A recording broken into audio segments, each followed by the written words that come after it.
लोककर्तव्यासाठी सदैव अग्रेसर। सोयाबीन आणि ऊस पिकावरील आलेल्या पांढऱ्या माशीच्या प्रादुर्भावामुळे ऊसाचे त्वरित पंचनामे करून मदत देणे, अतिवृष्टीमुळे पूर आल्यामुळे झालेल्या नुकसानीचे त्वरित सरसकट पंचनामे आणि सर्वे करून ऊसाला हेक्टरी 1 लाख आणि सोयाबीनला हेक्टरी 50,000 रुपये अनुदान देण्यात यावे, या मागणीकरिता उपोषणास बसलेले श्री प्रल्हाद पाटील हडसणीकर आणि वाटेगावचे भूमिपुत्र प्रकाशराव जाधव पाटील वाटेगावकर यांचे उपोषण आज आमदार बाबूराव कदम यांच्या मध्यस्थीनं मागण्या मान्य करून उपोषण सोडण्यात आले। यावेळी माजी जिल्हा परिषद सदस्य अनिल पाटील बाभळीकर, शिवसेना जिल्हा प्रमुख विवेक, शहर प्रमुख बबन माळोदे, डॉक्टर साहेबराव जाधव, बाबूराव कदम, तहसीलदार सुरेखा नांदे, हदगाव तालुका कृषी अधिकारी सदाशिव पाटील, पोलीस स्टेशनचे पोलीस निरीक्षक संकेत दिघे, परिसरातील सर्व शेतकरी बांधव यांच्या उपस्थितीमध्ये उपोषण मागे घेण्यात आले।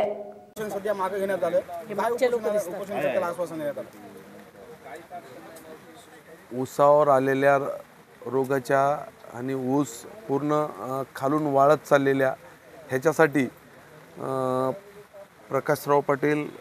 वाटेगावकर आणि शेतकरी संघटनेचे नेते प्रल्हादराव पाटील हडसणीकर आणि त्यांच्या सर्व टीमनं ह्याच्या अगोदरसुद्धा आमच्याकडं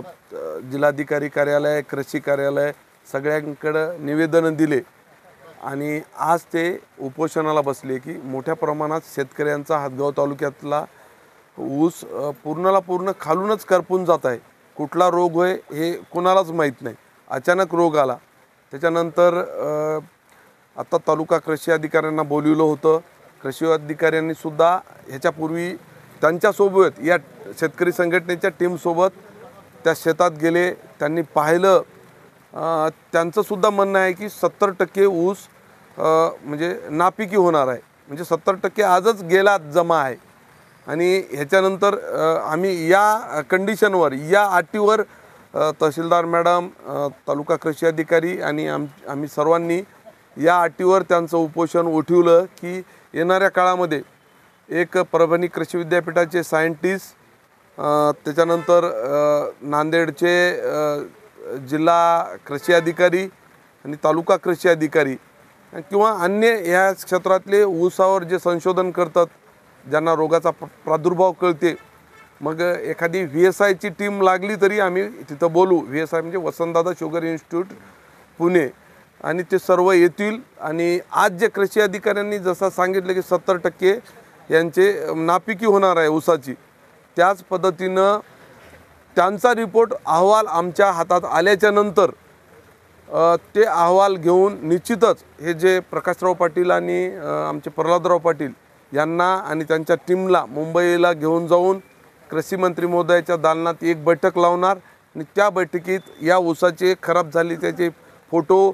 संबंधित कृषी विभागाने दिलेला 70% नुकसानीचा जे काही नुकसान देतील त्यांचा अहवाल हे त्यांना आम्ही सुपूर्द करू आणि त्या बैठकीतून आदेश काढू की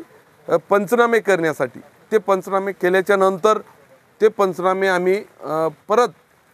कॅबिनेटमध्ये या महाराष्ट्राचे मुख्यमंत्री देवेंद्र फडणवीस साहेब, दोन्ही उपमुख्यमंत्री आणि कृषी विभागाचे सचिव असतील यांच्याकडे पूर्ण प्रस्ताव आणि निवेदन परत देऊ आणि त्या कॅबिनेटमध्ये जे काही निर्णय येईल त्यांची आपण इथपर्यंत मी पाठपुरावा करणार आहे। एवढंच आजच्या या जे उपोषणाला बसलेले प्रल्हादराव पाटील आणि प्रकाशराव पाटील यांना आणि त्यांच्या टीमला सांगू इच्छितो आणि आमचं उपोषण मागे घ्यावं एवढीच विनंती करतो।